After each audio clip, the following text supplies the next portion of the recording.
Here's a piece. No, it's not like Rogan, but like yes, it is a podcast. Yeah. The male produces the gamete known as sperm. Wait, what? No. Wrong male. The male.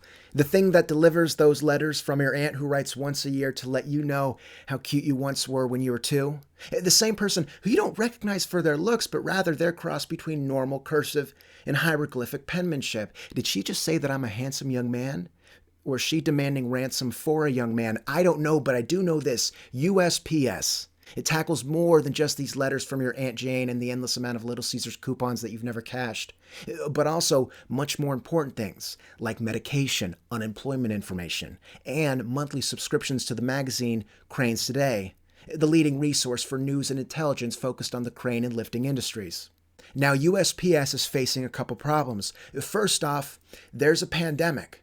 And so mail is piling up from labor shortages as people are getting sick or having to quarantine from being around those who are sick. Second, Louis DeJoy is now the new Postmaster General.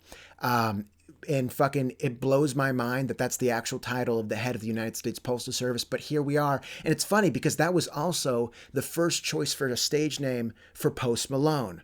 You know, that's just how things work.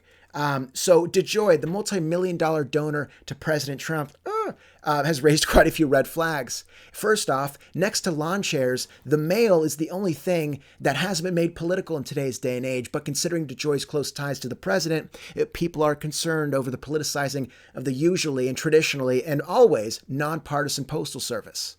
Also, aside from licking stamps, DeJoy has no experience working with USPS, but he does have a very extensive background working in logistics. So he did what anyone with a background in logistics would do when you're faced with a labor shortage and behind on mail. And he sidelined 24 USPS administrators, or better put, people who actually know how the system works. Since DeJoy's appointment, the Postal Service has experienced notable backlogs and have since banned employees from working overtime and making extra trips to deliver the mail. It's something that goes against traditional practice, as postal workers are trained to not leave mail behind and to make multiple trips to ensure the timely distribution of letters and parcels is promised. Which is anything but reassuring considering the next election will be one largely dependent on mail-in voting and getting ballots in on time. Now, hearing that, it shouldn't come as a surprise that the president is against mail-in voting, as he has said it will lead to fraud, even citing that some households have had their dogs get ballots. And to this, I actually sympathize with him, because everyone knows that dogs are communists. And if you don't believe me, check out this clip from the film Air Bud Spikes Back.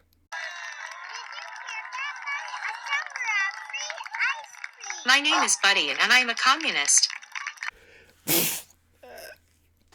How did that go over our head? I don't know, but it does explain the follow-up film, Air Bud co-authors the Communist Manifesto. Fraud from mail-in voting sounds like a very reasonable thing to be scared of, especially when the commander-in-chief tweets about it in all caps. But then when you consider the data found from a study funded by the Carnegie Corporation of New York and the Knight Foundation, that fraud cases in elections between 2000 and 2012, it came out to 2,068, which equates to one case for every 15 million eligible voters, or 0.000000066%, which is extremely small. And it's even more microscopically small when you consider that the FDA clears all coffee samples that are as high as 9% infested with insects. It also gets a little less scary when the tweets that the president sent out in regards to mail-in voting get fact-checked and flagged by Twitter. Now, Trump is against mail-in voting, but he has voiced his support for absentee voting, and it's pretty easy to say that they're basically the same thing.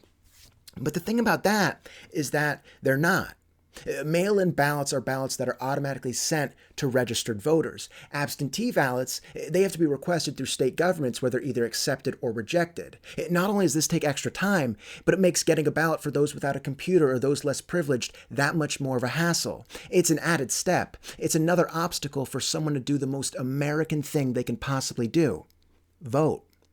It's like if Cranes Today made me apply for a monthly subscription instead of just accepting the fact that I care to be informed about anything and everything crane related.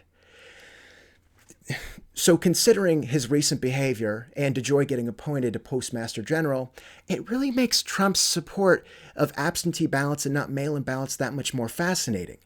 Because although they are different things, they both share one very key similarity. They're both dependent on the mail. Thanks, everyone. No, it's not like Rogan, but like yes, it is a podcast. Yeah.